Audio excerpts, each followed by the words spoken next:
खे कयो काबू जवाननि खे, मारायो महिरबाननि खे, निहारियो नुक़्तेदाननि खे, ज़मीनूं ॾियो वॾेरनि खे, कढो हारी किसाननि खे, हलायो कारखाननि खे त पाकिस्तान ज़िंदाबाद।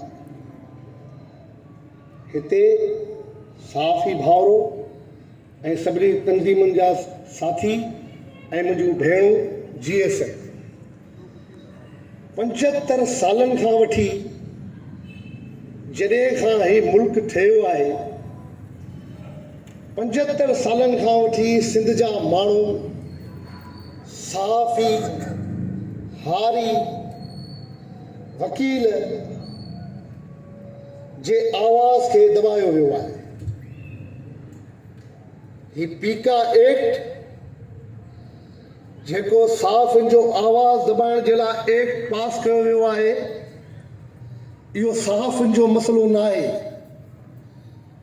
ही पोहरियतनि जो मसइलो आहे, ही मज़दूरनि जो मसइलो आहे, ही शागिर्दनि जो मसइलो आहे, सिंध जी नियाणियुनि जो मसइलो आहे, ही असांजे वजूद जो मसइलो आहे। ही जेके जमहूरियत जी दावेदार पार्टी जेका इक़्तिदार में वेठी आहे, उहा सिंध जे साम्हूं ज़ाहिर थी वई आहे। हू जमहूरियत पार्टी न आहे पर सिंध दुश्मन पार्टी आहे। जेके हिननि फ़ैसिला कया आहिनि,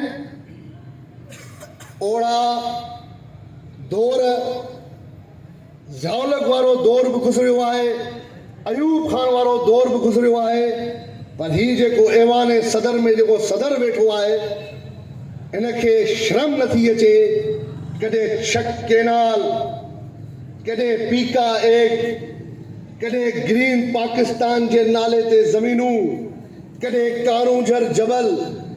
असां पंहिंजी धरती ते ग़ुलामी वारी ज़िंदगी पिया गुज़ारियूं। सिंध हारी कमेटी बाबा सिंध हैदर बख़्श जे दौर खां वठी पहिरीं बि साफ़नि सां गॾु हुई ऐं अॼु बि असां साफ़नि सां गॾु आहियूं। हीउ असां सभिनी जो मसइलो आहे।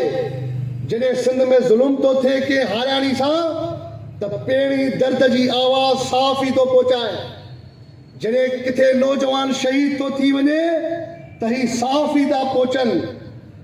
जॾहिं नाज़िम जोखे वारो मसइलो थियो, त इहे साफ़ ई भाउरो हुआ जीअं हुनखे केस खे विढ़िया ऐं उन्हनि कातिलनि खे गिरफ़्तार करायूं।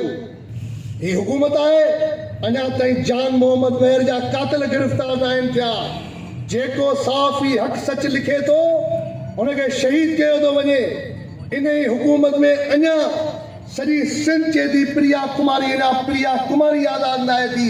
जॾहिं तव्हां हुकूमतूं नथा हलाए सघो ऐं तव्हांखे जिन विहारियो आहे एस्टेब्लिशमेंट, उन्हनि जा तव्हां दलाल लॻा पिया आहियो।